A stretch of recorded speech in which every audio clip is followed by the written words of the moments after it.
ladies and gentlemen, so this is of course going to be a comprehensive as well as a quick discussion with our esteemed experts and panelists here with me on stage. We are of course, as mentioned before, going to open up the floor for questions from yourselves, the audience, towards perhaps the last 15 or 20 minutes. So if you have any questions in mind, kindly please hold on to that thought, and later on, of course, you can come up to the mic and share your questions with us.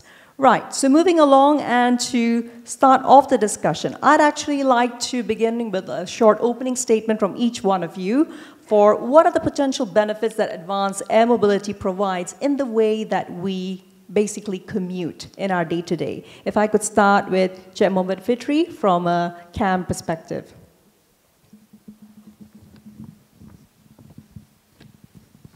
Thank you. What are the benefits of air mobility in... Okay, as air traffic controllers, so we would like to see all the new vehicles such as these air mobilities to be in operation, because we know that what has presented by Mr. Direct just now, that the new air mobility with electronic powered vehicles, this can benefit in terms of carbon footprints, in terms of give us the more environmental friendly vehicles. So, so for me, we welcome this kind of vehicles. At the same time, we can prolong our environment. Thanks. All right, thank you very much. I'd like to quickly leapfrog over to asking David from EASA for your perspective on basically benefits for the way we commute, of course, from the regulator's perspective. Thank you. Yeah, I think so of course, UAM or AAM will improve connectivity. So that will really help, from a societal point of view, that'll really help connect communities as well as countries. And I think it'll do so in a way that will be, from a regulator's point of view, much smoother than what we have now. So yes, in terms of facilitating that connectivity, but it'll do it in a safer way. Hopefully, this technology has the potential to be much safer than existing technology. If I compare it, for example, to a helicopter, which is relying on just one rotor, if you replace that with multiple rotors, it's simple maths that, okay, you have increased safety there because if one rotor stops working, you still have others. And also from a regulator's point of view, the reduced noise pollution, the fact that it's quieter, again, that's a benefit for citizens. It makes the process, the daily commute for people, not just the people doing the commuting, but the people being overflown, much more pleasant. So I think these are really positive benefits. Thank you very much, David. Can I now move over to asking Prof. Hanifah about what are these benefits of AAM for the way we Malaysians will eventually be commuting? I think for commuting is, obviously, we can use the vehicle for fast transfer. For example, from the airport to the city, which some countries has been using helicopters, but there is another way of how we travel. But most importantly, in Malaysia, what I'm looking at is to serve the remote area. Rather than we go, for example, you go to the Aborigines area in the jungle, they have to go by truck, they have to go by then they take quite like 4 hours on the road. I mean, it's not really a road, just timber logging kind of access. 4 hours, 3 hours, and this vehicle obviously maybe take then half an hour or less enough to the remote area. And we got many remote area in Malaysia, and also there are islands that we can serve, which during maybe the rough sea at time, then we can use this vehicle to serve those remote islands, especially for emergency. medical supply. And this has been used in Africa to carry blood from city to city as a faster way to deliver bloods to the hospital in cities in Africa. So it can be used the same here. Thank you so much for that, Prof. Hanifah. So really making it something which we can bring it down to the ground and understand it from a grassroots perspective. Derek, in your opinion, what does AAM do with regards to the way we commute and your hopes as, of course, vertical aerospace for bringing this to Malaysia?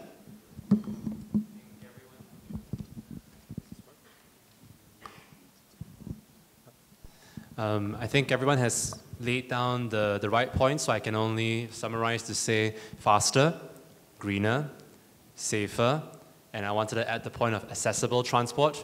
Electric aircraft will be cheaper to operate than mechanical hydraulic helicopters.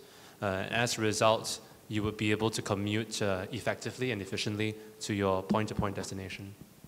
Thank you. Short and sweet, Derek. Moving on to Li Hui from a Skyports perspective for commuting in particular. I think from a city planning perspective, it's really opening up the lower level airspace, which is currently, I think we can see it as an underutilized resource. And of course, alleviating some of the issues that you see today in terms of congestion. So I think that's the other perspective there.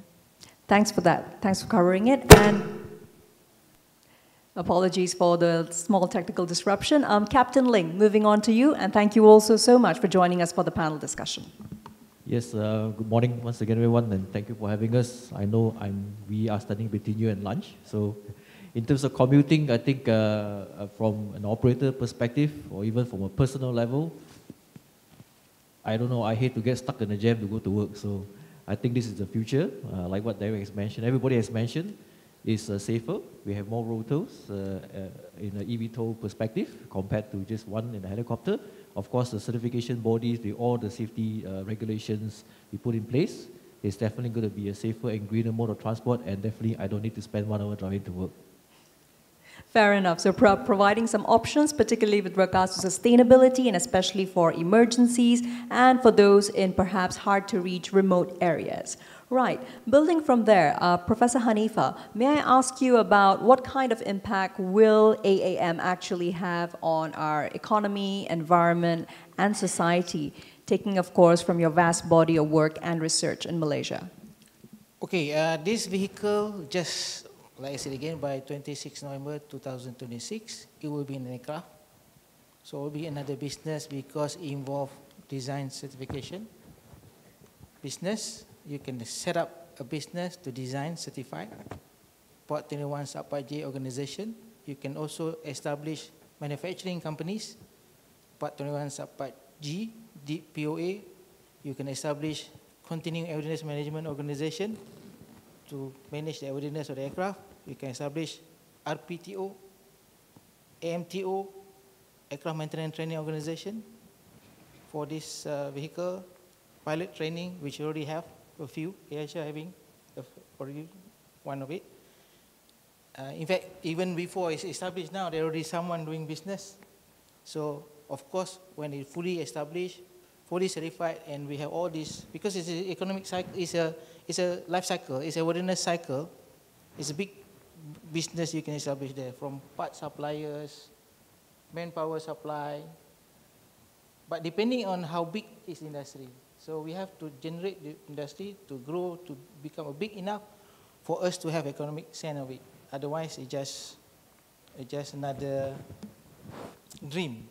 So we have to establish to a level which it can be, there is economic of sense. But there are opportunities because from design, production, maintenance, airworthiness, obviously because these are require approval, only organization that having the approval will have the business. So there is another niche opportunity for business to start. Absolutely, well observed. And we're fortunate here, of course, today to be having the participation of the private sector players as well, who will be able to give us further insights. Moving along from there, Mohd Fitri, may I ask you about how regulators are reacting to AAM currently, in your perspective, given that it's quickly becoming a thing of the present?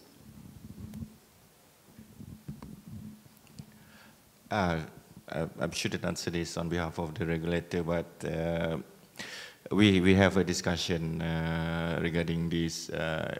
Basically, we are in support of this new technology. We would like to see it emerge in Malaysian environment. And then in terms of technologies, everything is under our radar now. We are looking into the possibilities of having the UTM system. We also are looking into the possibilities of having the system that the drone operator or the AAM operator or UAS or RPS operator should be able to register and having approval for the operations. So in terms of regulations, everything is ongoing. Yep, it's coming.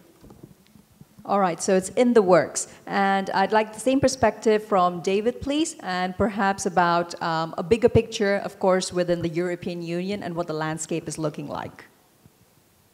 Thank you. Yes, clearly it's a huge market with huge potential, and as a result, there's a lot of pressure on regulators to prepare the ground. But the scale of the problem really cannot be understated. If I could kind of draw a parallel, if you were to invent, or if by magic you could take a modern car today, send it back to ancient Egypt, the car would be there, yeah, fine, it would probably work, but it wouldn't get very far because there would be no roads for it. There would be no fuel stations, there would be no training school for the driver, there would be no garage for its maintenance. So it's really all about the whole ecosystem, and in such a regulated environment like aviation, where each aspect of the ecosystem is regulated, that it really requires a massive change across all disciplines, and that's even before we've considered anything particularly new. So, as mentioned earlier, artificial intelligence, and the new specifications and so forth. So, the scale is a very promising industry, but yeah, the scale of the challenge really is there. Thank you very much, and I love that you gave us that really simple to understand analogy and applying it, of course, to this emerging one. Right, from there moving along to, of course, I'd like to ask Li Hui, tell us a little bit about what you expect from regulators when they regulate the AAM industry, and what sort of consensus do you wish to achieve once proper regulation is in place? I think in terms of expectations, we recognize as the industry that it's not easy at the moment to come up with a clear framework, which is why we have been very happy to work closely with regulators to try and start to piece together a picture of how we could potentially achieve AAM in any new market. So we also understand that some of these difficulties come from the fact that the differences between vertiports and airports, between vertiports and heliports are still somewhat unclear, still being clarified in various markets. So this is something that we are working with regulators on. I think another point of uncertainty for regulators today is also performance data. So the kind of specifications that they should design or benchmark new vertiports to. So in terms of expectations, I think for me it's just two things. The first is creating a very robust framework without overly constraining the industry, and secondly, giving us space to innovate where possible. So some of these existing demands, or existing kind of standards, like having a fire emergency rescue at the level of an airport, wouldn't be very realistic at a much smaller scale vertiport. So some of these considerations will need to be factored by the regulators along the way. Thank you very much, and definitely the sooner the better, so that it can get off the ground, so to speak, as soon as possible. Prof, I would also like to ask Prof. Hanifah on your thoughts on the same when it comes to sort of closing the space and ensuring proper regulation happens as soon as possible. What are some key points that you hope to see happen? I believe the design certifications is already provision for this vehicle, but the regulator require trainings and exposure for the certifications.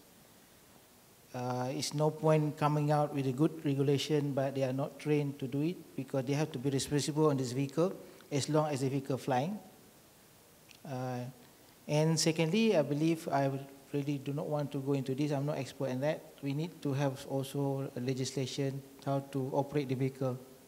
So that is more about the airspace management. And obviously, just as shown in the slide just now, there is a flight corridor. So we need that specific flight corridor for this vehicle to operate in order it can operate safely, and also transition from the main airspace to the specific flight corridor for UAM. So we need to do this very soon. I'm just keep saying that 26 November 2026, it will be, I don't know how far other countries doing. If they are already very far, means that there are already countries having this unmanned aircraft flying in the same airspace, sharing with the manned aircraft. So that could be another issue with the compliance to international requirement. If IQ don't see we comply to that, then we have some restriction flying into the country because we don't monitor our unmanned aircraft system. Thank you for that, Prof. Hanifah. If I may ask, does anyone on the panel, would you like to respond to the legislation question and perhaps what can be empowered within the Malaysian ecosystem, considering that it's still quite nascent over here? Perhaps Cik Muhammad Fitri or even David? Any quick thoughts on that? Or even Captain? Yes, thank you. I think from an operator perspective, of course, we work very closely with the regulators and also our partners. I think probably one of the key points that why we work very closely is we want to work together so that the industry can move forward. We support each other. We learn from each other. Ultimately, our end goal is to provide safe and efficient services to everyone here, for it be your food, your commuting, even your important parcels being sent quickly, and of course, in a safe manner, not just to us, also to the public as well as efficiently. You don't want to pay too much for simple parcel delivery anyway. So in terms of coming back to regulatory framework, we work with regulators a lot, so we do understand, especially coming from aviation body. So my most probably number one wish is that, of course, a lot of thoughts, a lot of brains have to put together to make this work, and probably we don't need to overthink whatever we have, work within what we have to make it work, and then we can, of course, improve as we go. Understandably, this, like what Davis mentioned, the growth of this industry can go exponential very quickly. So therefore, it's very important for us, for industry players, operators, we need to work very closely, always communicate and always work together and provide as much information as possible so the regulator can understand us better, and also like Prof mentioned, we are all new to this, we all need to learn together. Right, thank you for that. Open channels of communication. Cik Muhammad Fitri? Thank you very much. I think the work together is the key for this in terms of building up, developing the regulation. Not to say perfect regulation, but it's also we can say to almost perfect regulation. So by doing together with the industry, I believe that we can meet our objective in terms of provide the safety of operations of air transport. So that's one. Thanks. Thank you very much. Yes, sure. Go ahead, Derek. I'll just make a quick comment as well to say that first on the initial airworthiness portion, basically I think the basis of certification is fairly straightforward these days. There's either the FAA on either the Part 23 Amendment 64 or the Part 21 17B. And there's also the EASA SC VTOL, 2 schools worth of initial basis of certification. I think so the first step there in terms of recommendations is how do we create more bilateral discussions between the respective regulators to be able to share the experience on the initial airworthiness framework. Point number 2 would be, as what Captain Ling said, building on industry feedback. How do we organize ourselves as industry to provide that feedback comprehensively and cohesively to the regulator, so that we're doing that already in our joint working groups. Last but not least, I think it's on the manufacturer, the OEM, to be able to inform the regulator on the flight performance characteristics of the aircraft, because each and every aircraft, the handling qualities are going to be quite different. So that it comes down to very mission-specific air routes and flying, but it also pertains to how the aircraft licensing would be both on the pilot as well as on the technicians or the qualifications. So I think not to wait for the mid-decade to put the whole dossier on the table, but how do we take an iterative, step-by-step approach to inform, to educate, to share the experience and the data of what we have amassed to be able to let the regulator understand, what would be the performance of the aircraft. Fair enough. Some excellent points there. Thanks very much, Derek. And from there, we move along deeper into the discussion, now focusing on infrastructure issues that we definitely have in Malaysia.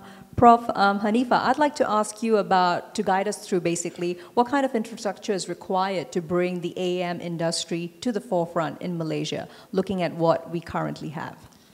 I don't think we have anything for that, but we do have several helipads which we can utilize or redesign to be vertiports. So that is another way to establish infrastructure. So most importantly, we need to have the vertiports where this vehicle can operate. And the challenge will be where would be the vertiport. Vertiport should be nearer the current transportation system, which could be a challenge because we need to have a place where someone agree to have the vertiport. And also the flight corridor also will be a challenge. I don't think anyone like to see this unmanned aircraft vehicle flying over your house. So you have to really design the flight route, which everybody agree that vehicle to fly, and also the vertiports where the aircraft can take off and land. Thank you very much, Prof. Hanifah. Some great insights over there. Derek, I'll move the floor over to you once again to respond to the same. What infrastructure requirements do you see as most urgent for the Malaysian landscape? I think it's, first of all, it's the demand planning of where will be the routes that the vehicle will need to fly. Where do people want to go, essentially, first. Point number one. Knowing that and knowing the traffic, you can better plan how they're going to land. So I think picking locations, whether it's on existing infrastructure, helipads, or planning for the new, becomes important. Today, just to name a very topical issue, Malaysia, because of building requirements, you have already many different helipads on the buildings, but not too many of these potentially are commissioned or certified. So I think there needs to be a practical exercise of where these nodes would be for them to look at.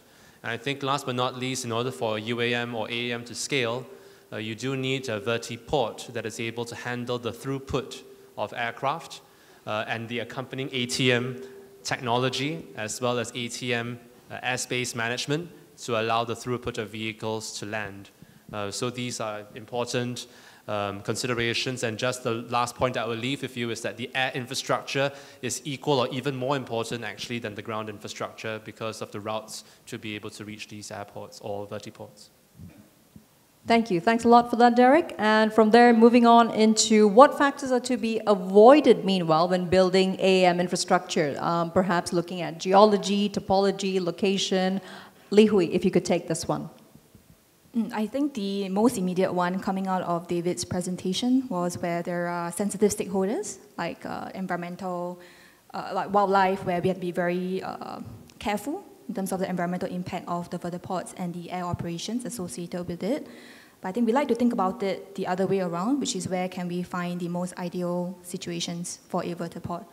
And if I can summarize that quite briefly, I think it's demand, like Derek mentioned, airspace, like Professor Hanifah mentioned, and power. So I think those are the three key things for me. Demand, because that's really where people want to go. So we do want to find sites where you have people wanting to go there. And there's a bit of chicken and egg here, where I think sometimes we may not always be able to find the most ideal site, but it's a matter of getting as close as possible to that. So what I have in mind is really how close we can get to the city center, because I think that's one of the prime locations that people want to go to. second airspace, that's where the same example becomes quite pertinent, because the closer that you get to where people are, airspace becomes an issue. When you have to avoid apartment flats, or where you have high-rise buildings where the flight routes need to maneuver around. And lastly, power, because the aircrafts are electrically powered, we do need quite a significant power supply. So where we can get it also becomes a factor for consideration. And if you are talking about rooftop vertiports, which I know is something that many people have in mind, the question here is also how do you bring that power supply up to the roof, and what are the fire safety or emergency procedures that will be associated with rooftops. Yeah. So I think three key points here. Sure. Thank you very much for that, Li Hui, and each one of them extremely pertinent. I hope everyone's got their thinking caps on, and you're also thinking about what further areas you'd like to, of course, pitch for our expert team of panelists to be answering once we open the floor to you. Derek, if I could ask you to also respond to the same. What factors are to be avoided when building this AAM infrastructure as well? I think building... So this, just to build a bit on the point, because in the end, Li Hui is the infrastructure expert and I am the OEM. It is in my interest that the aircraft can land. And so because of that, I would say in terms of limitations, look at the airspace, because just because the helipad is beautiful doesn't mean that it's authorized to land there. So I think that's one, the airspace. The other one to really look at in terms of the overall I would say operations is how to share the overall airspace together with other general aviation aircraft, let alone the drones, which may be segregated airspace underneath. I think this also becomes an important consideration. The last but not least, it's about how do we increase the airspace and time of operation. So starting piloted as a VFR aircraft, but hopefully at some point having the ability to move towards IFR becomes an important consideration. IFR meaning standing for Instrument Flight Rules. Thank you. Thanks very much for that, Derek. On point. And moving along to another big question, which is, of course, public safety. Given that, of course, AAM is a flying vehicle transporting anything from people to goods, what challenges or risks arise for public safety that are currently on the horizon, and something which perhaps EASA has been dealing with? David. Yes, of course, the safety considerations are fundamental.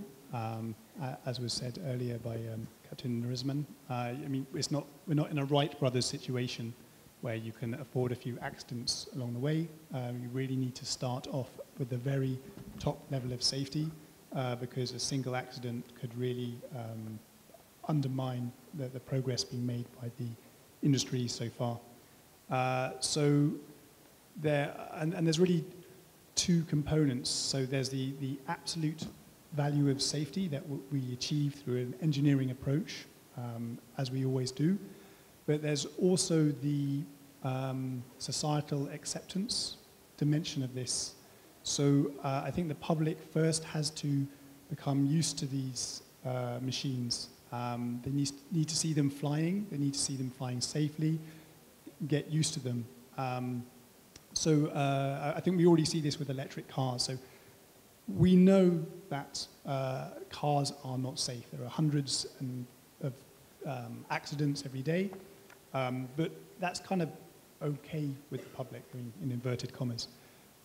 Yet if one electric car, like a Tesla, is in an accident, despite the fact that might be after thousands and thousands of kilometers of safe operation, that'll be headlines and that'll stop people from buying the car, which is a shame, because actually maybe that's safer. And we can expect there's really the same pattern here. So even if UAM is much safer, we can expect the public to be cautious. And I think so of course, us as regulators, we will ensure that absolute standards of safety are met, but we will also take into account this kind of slow rollout, this building of public confidence. So for example, at the beginning, flights will not be above housing, will only be above water, or and then maybe only above roads. There'll need to be this dimension of building public confidence. Absolutely. Thanks very much for that, David, for basically taking us step by step through how societal acceptance in particular can be built gradually. Cheng Mohammed Fitri, if I could get your insights on the same. When it comes to public safety, what, of course, are some of the risks involved, particularly from the Malaysian CAM? Yeah, like mentioned by everybody just now, so we know that we have the technology, and then we have to know what is the demand. So what do you want to use the technology for? So if it's for the navigation from one house to a shop, for example, so that will definitely be the highlights to the public. So the people will start to look at whether this is safety, what will happen after the aircraft, after this new vehicle airborne, what happen if it's go uncontrolled. So it is in terms of building up the confidence in the public. So we know the technology is there, we know what it's for, so it depends on the demand again. So if we actually know, okay, this is the capability of the technology, and this is there's a safety nets on it, and I think we can start building confidence by put the trial to the public and show to the public what's actually this technology can bring. Thank you very much, Cheng Mohammed Fitri. I'd also like to ask Captain Ling to cue in on the same question, particularly given your role, you also double hat as a head of AAM, and of course given your vast portfolio of long-haul flights and everything in between, including trainings. Yes, I think everyone here has touched on a very important point, which is also a very important point in my heart as well. Ultimately, what makes safety? Safety is for what? End of the day is for people, for human. Same thing in aviation history, in aviation safety as well. Human factor is one of the most important part of it. So the two things to it. Number one, we know the technology is very advanced, and of course a lot of thoughts, a lot of restriction, a lot of technology is put into it to make it safe. Second thing is human. So a lot of times we see these UAS accidents or incidents we have are mostly because of people are not properly educated, they didn't operate the equipment properly, that caused some of the incidents. You can see in YouTube, you can see a lot of those. But if you think about it, most of it are caused by human. So I think the main important thing here for me is education, awareness. We need to create, especially we are all industry players here, we are all US, AM people here.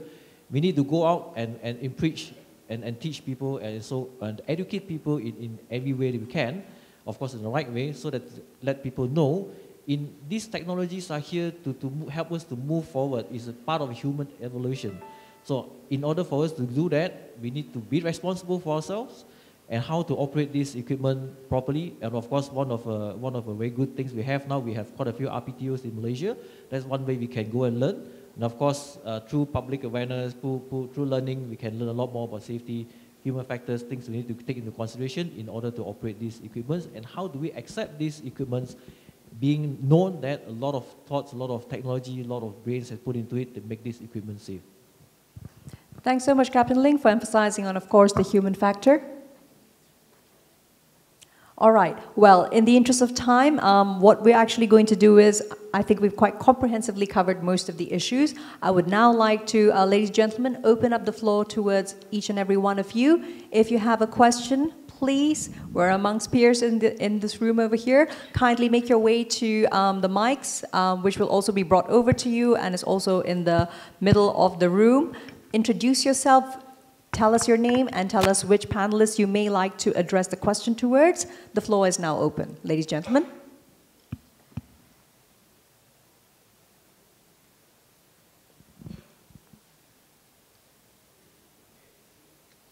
My name is Chandra. I'm from Global Aviation Services. Thank you very much. It was a wonderful awareness that all you folks spoke today. My question is, we spend almost about every year about $2 billion in bird strikes. The normal airplane industry faces that. So is there any studies being done about bird strikes when you're operating these drones? That's my question. Because we, you know, as you mentioned, what Prof mentioned earlier, that we need to share the drones with the primary aircrafts.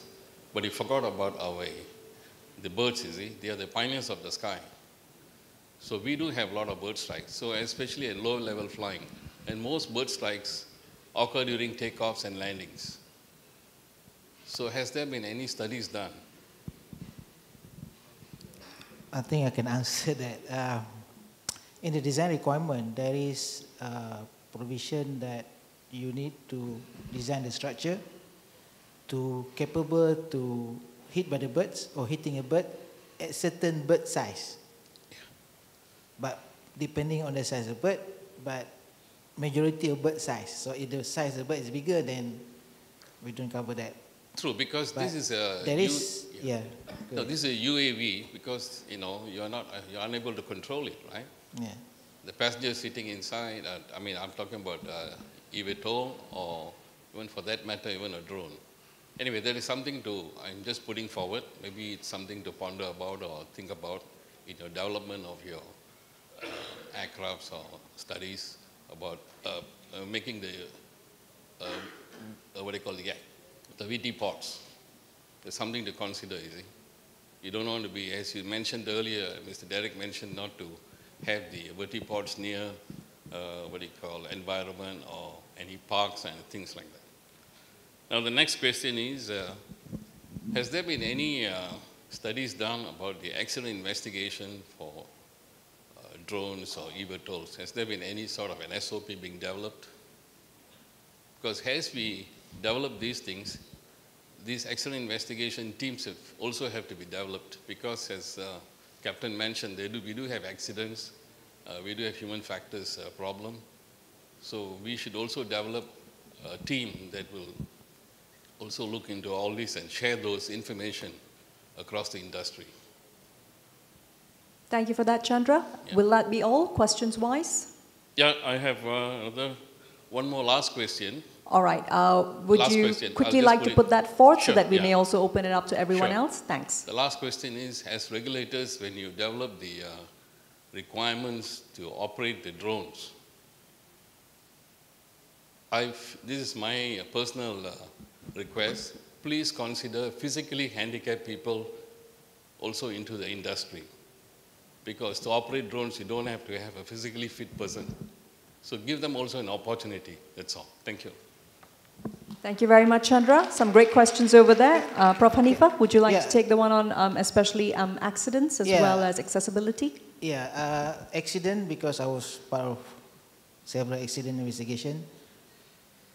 Accident is the responsibility of ICO NX13, and since this is aircraft, officially by 26 November 2026, it will be treated just like any other aircraft accident investigation. However, you are correct, they have to be trained, the accident investigator to be trained or to be drafted from people who has the design and operation knowledge of this vehicle. But the process of doing the investigation, the SOP will be similar to any other aircraft, as compliant to ICAO NX13. So that's the one that I can share with you. Sure. And maybe to respond very quickly as the manufacturer, this is part of the standard mean order of compliance testing, where we have different line items to showcase the safety performance of the vehicle. Bird strike testing is one of them. We have conducted many open rig testing on the ground.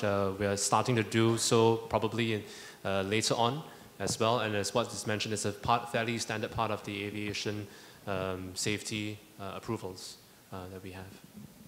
Thank you. Li Hui? Adding on from the drone services side, since Skyports also has a drone services business unit, we do have a very clear process for accident reporting and accident management that we establish with every CAA that we deal with around the world.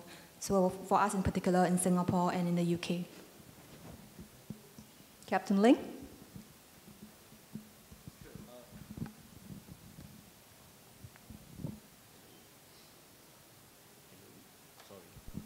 Yes, actually great questions. I just want to address one by one. Yes, what Derek has mentioned, bird strike is part of the certification process that required for UAMs, for air taxis, as we call it more commonly. For drones, come back to the same point. Well, we have RPTOs. Please welcome to join any one of our classes. We do teach you to watch out for birds. What are the environmental scanning you need to watch out for before you launch any of your UAS. That's two. And of course, as Li Hui mentioned as well, any design of woody pods, environmental consideration will be taken into consideration as well. The next thing I would like to touch upon is that in terms of investigation, what Prof mentioned is so correct. Annex 13 states how accident investigations will be carried out. And we're also proud to say we do have some of the BSKU people with us going through their RPTO training now. So not to worry, they are being in the process of being trained to look into investigating UAS, environment as well. And last but not least, 100% right, people with reduced mobility are not restricted to operate any of these, especially UAS drones. So as long as you're trained, as long as you know what you're doing, and you go through the proper requirements, you will be able to operate one of these equipment as well.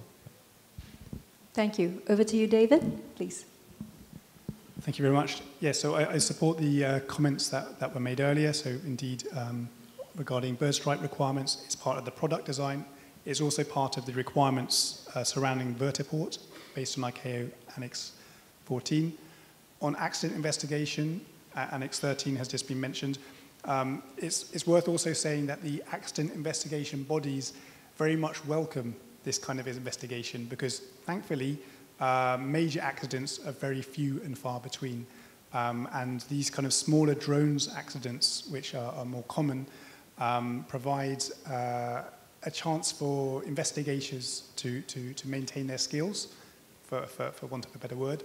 And of course, a lot of the technology, a lot of the concepts translate into general aviation, into commercial aviation. So there's a lot of, yes, there's a value to the investigator, of course, maintaining his skills, but there's a lot of value in terms of the lessons learned that can be gained from drones that benefit the wider aviation system as well.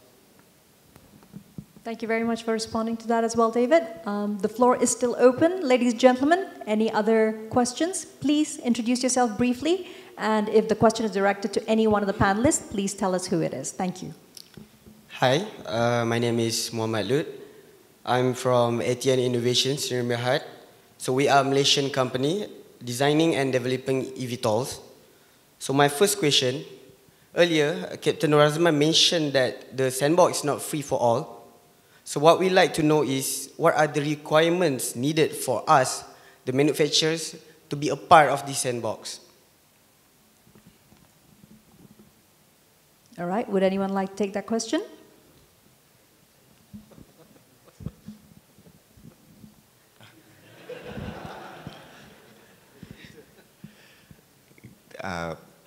This is really not my field, so I couldn't answer on the sandbox. So can we pass that? All right, next question, please. Okay, my next question is for Mr. David. So this is regarding about the design verification. Okay, can you elaborate further on design verification and where does it stand in terms of full certification status? So is there going to be some sort of conversion or transition from design verification to type certification in the future? That's all from me. Thank you. Thank you very much.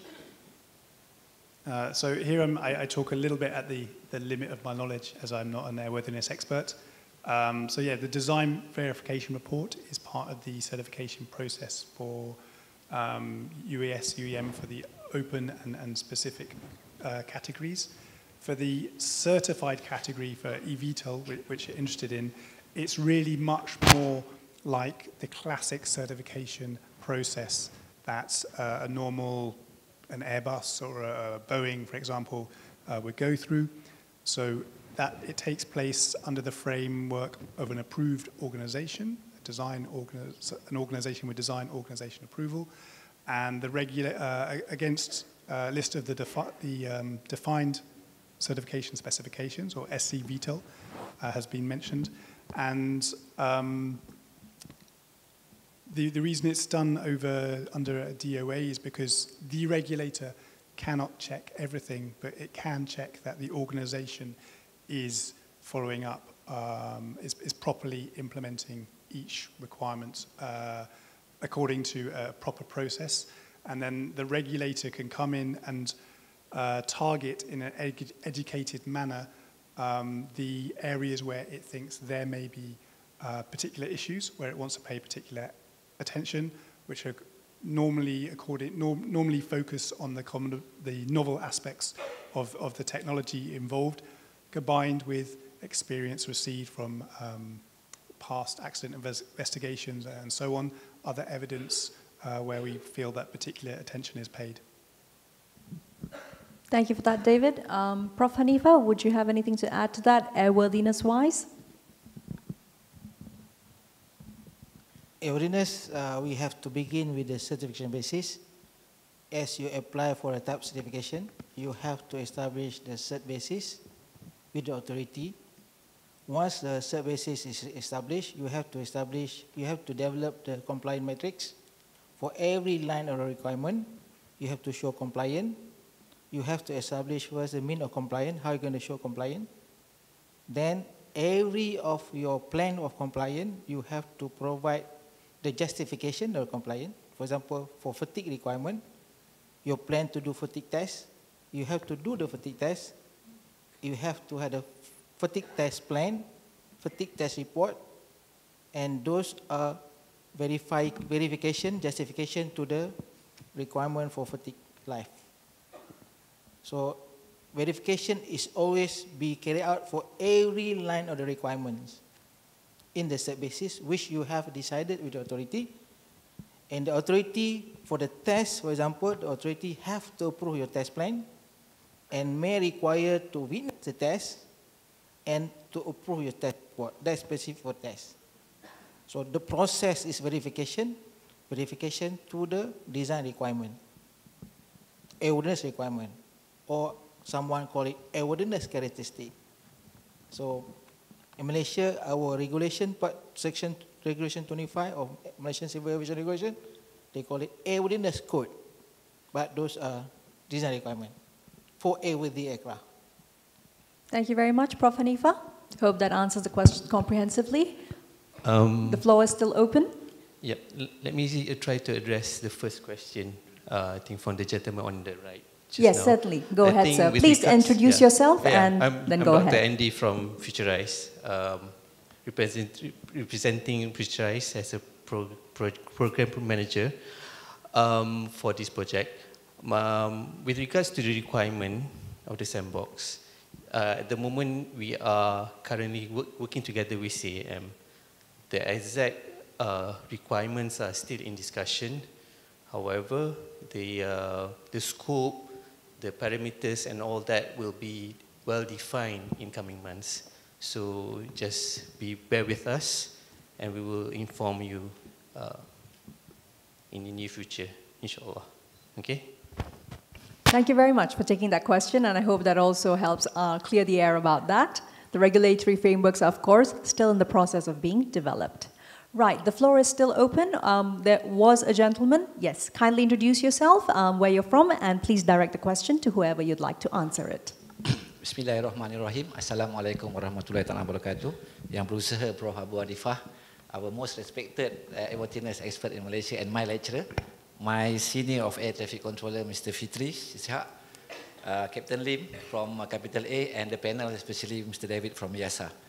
Okay, my name is Salihan Talib. I'm the postgraduate student from UITM Shah Alam in Master of Science in Aviation Engineering Management.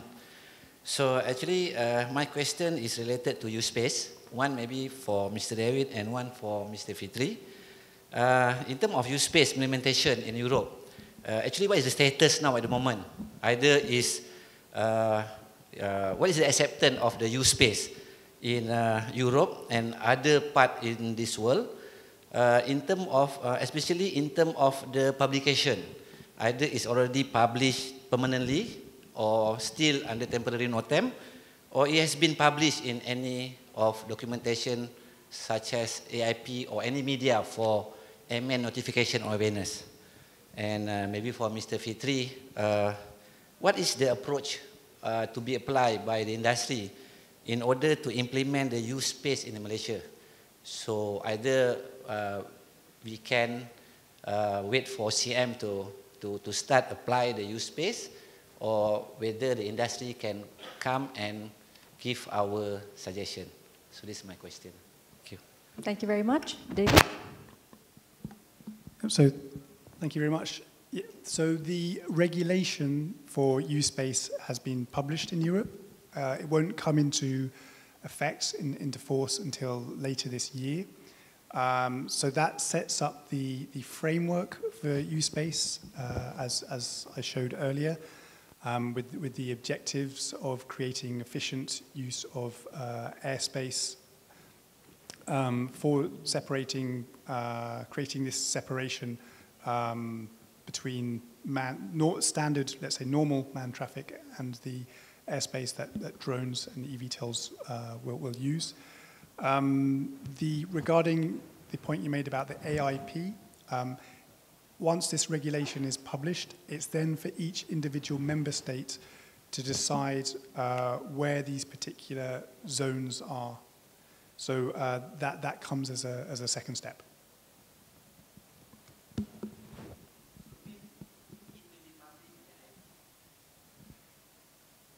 Yes, according to my understanding, that will be part of the AIP. Yeah. Thank you, David. Cik Mohd Fitri?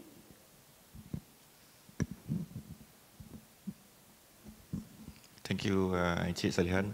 So as mentioned by David just now, so use space is basically established in European. So in Malaysia, we have previously we still have the drone task force looking into the same matter. So in terms of establishment of use space in Malaysia, I think CM is looking into it.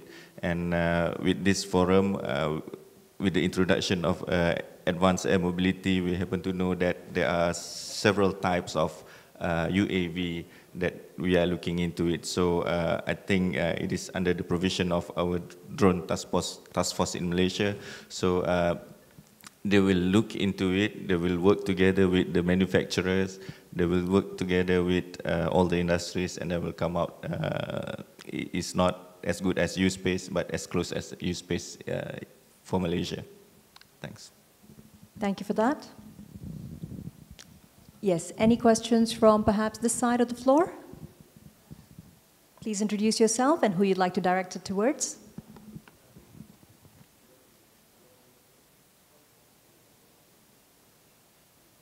Hello. Okay. My name is Adib. I'm from MMC Engineering. So my question is, after all the completion of all the regulations as per 2026, on your point of view, what's the impact in terms of small scale industry or any other industries such as construction? Because of, as we talk today, it's more towards the people movement, the goods movement towards more than 50 kilometer radius. So what's the impact on the, for example, agriculture? We are moving our what we call it, palm fruits using drones right now. But then what's the impact after we implement all those regulations? Prof. Hanifah, would you like to take it? Cost. Sorry? I would say all the costs involved must be transferred by someone. So could be more expensive now from now. So it will set a drawback for our small industries. I can say that. Possible, yes. Possible. Because nothing is free. Safety is with cost. Okay. So what will happen when you regulate? You have to spend time. You have to, all the design should be done by approved design organization. Production by approved production organization. Maintenance by the maintenance approved organization. It should be containing airworthiness management organization to manage the airworthiness. And you have to get competent person should be came out from the approved maintenance organization and approved pilot training organization. So those are costs. Now sorry to say, people operating without the approval, most of it. So we just buy the equipment, anyone can fly and fly, do the pesticide dispensing and fertilizer dispensing, no additional cost. But now the vehicle is certified. Obviously, we cannot run away from it will be a cost. But it can be, the vehicle can have more wider market. You can provide a bigger service to wider customers. And also you can operate internationally with the certification. For example, Malaysia having bilateral airworthiness safety agreement with the FAA. Your certified drone or unmanned, whatever you do, could be accepted in the US with minimum validation. So there's advantage, there's a disadvantage. For small SMEs, yes, so it could be some form of initiative to be done to support the small industries. But the small industries, SMEs, are the core of the economy. So without you, we may not get small part to be done. Correct. So that is something that we need to get the government, I believe, whoever involved, to support the small industries, to have the bigger industry. Understand? Thank you, Prof. Hanifah. First one will be to the regulators, both the EASA and Malaysia. How far are we into coming up with digital flight rules for both manned and unmanned to be, flying safely in the same airspace? That's number one. Number two, I see a conventional way of thinking of outpricing everything new, and the way that the helicopter, which was meant for air mobility, became so expensive that it's now exclusive for VIP. It's happening in the advanced air mobility section. Now, the disruptors do not believe that that is the way to go. How would we as regulators, or you as regulators, be able to express this, considering that we are now looking at how AI can help reduce 6 ways that all these regulations can be monitored better?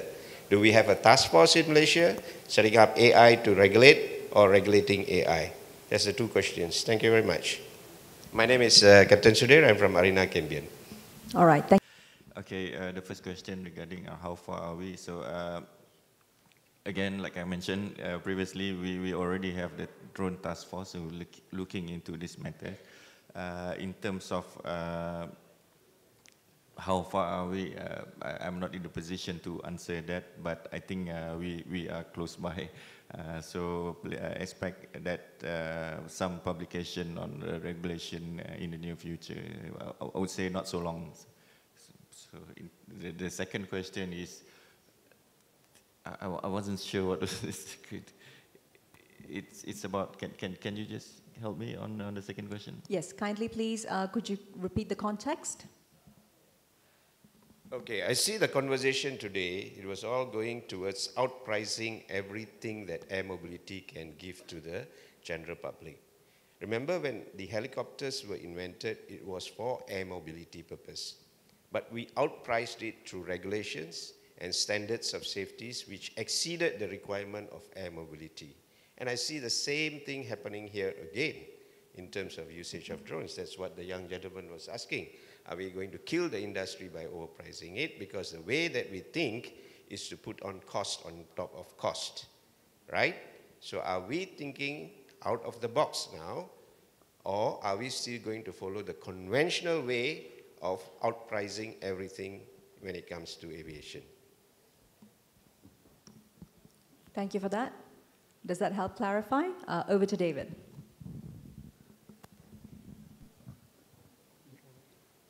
So a founding principle of EASA regulation, and I believe it's mirrored in Malaysia's regulation, is that we try to keep it proportionate. As I showed earlier, the different categories that existed for UAS and UAM. So there was the open category, the specific category, and the certified category. And the reason for the differentiation that is put forward is to ensure a lighter touch where there is lower risk. So if you have just a toy drone that someone's flying in a park, not above anyone's head, of course you don't want to insist that that hobbyist has to go to a special drones training school, has to have the most expensive type of drone and airspace requirements in place in order that they can enjoy their hobby. But it is normal as the risk increases. So when you're talking about commercial air transport, so we're talking about paying passengers, certainly we get to a situation where we're overflying people's houses, where we're operating in airspace where there are other airspace users. Yeah, of course we have to increase the requirements, and cost does come with that. So our regulation is always subject to impact assessment because, I mean, I agree with your sentiment. You don't want to over-regulate. You need to be proportionate. I believe that UAM offers an opportunity to succeed where helicopters have failed in many cases because it doesn't come with the expense requirements of, so for example, the noise issue that comes with a helicopter, that's no longer there. Since you don't have to mitigate against that, that's a cost that's removed. So I'm sure at the beginning there'll be a certain economy of scale, and it could be that these technologies are only available at a high price. But I'm sure with the economies of scale, as this industry builds up, this will become much more accessible to everyone. And we consider our duty as a regulator, really, this is part of enabling the technology, is to ensure that it is not over-regulated with overcost, because, yeah, it would stifle. Yes, we have to consider safety, but we also have to consider the other benefits that this technology can bring society. Maybe as the manufacturer, I'll quickly add on to say that an electrical aircraft, it's at least half what we envisage is that it's going to be at least half the DOC, the direct operating cost, of that of a helicopter. So already with that, the unit economics change. Next is going to be safer because of the distributed electric propulsion. Instead of a single point of failure with a single rotor, you now have 8 rotors in the case of Vertical's VX4. In that also allows a dimension for more, I would say, acceptance and accessibility for people to want to fly the service. Noise is also another topic, allowing you to open up new mission envelopes to be able to fly closer to the end destinations of where people want to go.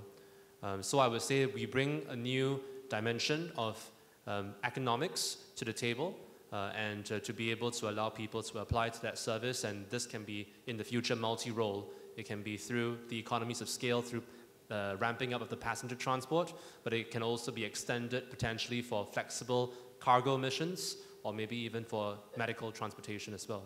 So I think given the diversity of the vehicle, it will allow for multiple use cases, and hopefully that will help to democratize price. Just to add on David's point on economies of scale, and thank you for the question, because cost is really dear to our hearts as market players. It really comes, for me as an infrastructure player, it really comes down to throughput.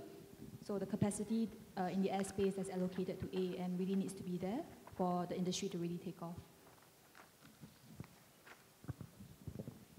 All right, thank you. Captain Ling, do you have any insights to add to that? Thank you. Yes, sorry, it's me again. So for the gentleman that mentioned about how you use current drones, I think as SMEs, try not to be afraid, try to understand, learn, so that we can see, like what Prof has said, how can we make use of these regulations. Ultimately, it helps us because it's for our safety. So see how we can adopt these regulations and our technologies we have, understand it, and see how we can evolve so that we comply. At the same time, it can do what you want it to do. And then the second point is just sharing my personal experience working with CM for so many years. They are here to serve us. They are here to help us. So if you do come into any difficulties, do share with the inspectors or the regulators and let them know these are my challenges. You know, they would. I'm for sure for all these years they have helped us a lot. So I can speak on my personal experience that definitely they will listen to you and see what they can do. The second part, the gentleman mentioned about helicopter, and I share the same point with everyone. just like how we Asia, our ultimate objective is everyone can fly. Our ultimate objective is to provide eVTOL services to everyone at an affordable price.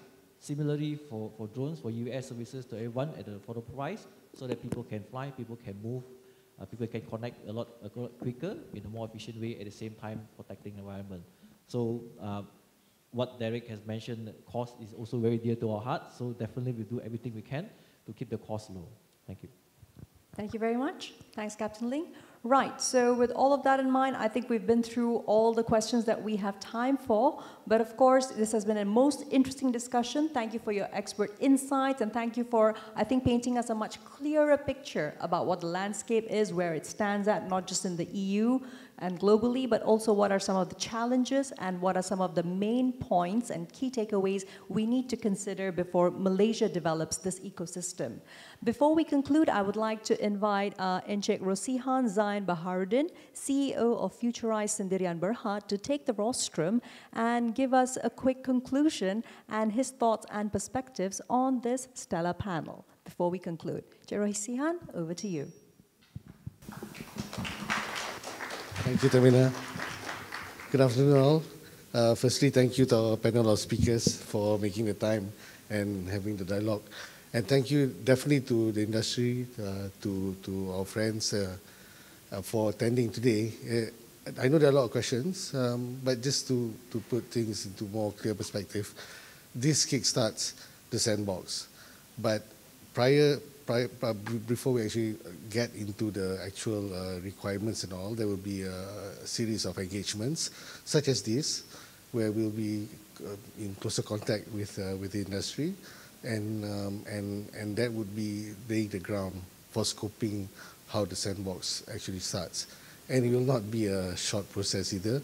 It's something we anticipate will go on for quite some time, and we're also looking into all the different areas associated to AM, or to borrow the phrase from our EASA friend, innovative aerial services, which is quite a very, as you know, it's a very, very broad area. But rest assured, there will be communication from Futurise and CM regarding this, and hopefully we can be able to scope out an effective sandbox to get AM in Malaysia ongoing. Right. So anyway, thank you so much for today. I'm not going to take up much of your time, so I just would like to again register appreciation to the panel speakers, and it was a very good discussion, a lot of information and knowledge, I think, that we managed to gather today, and we look forward to hearing more feedback from the industry as the months go by. All right, so thank you again.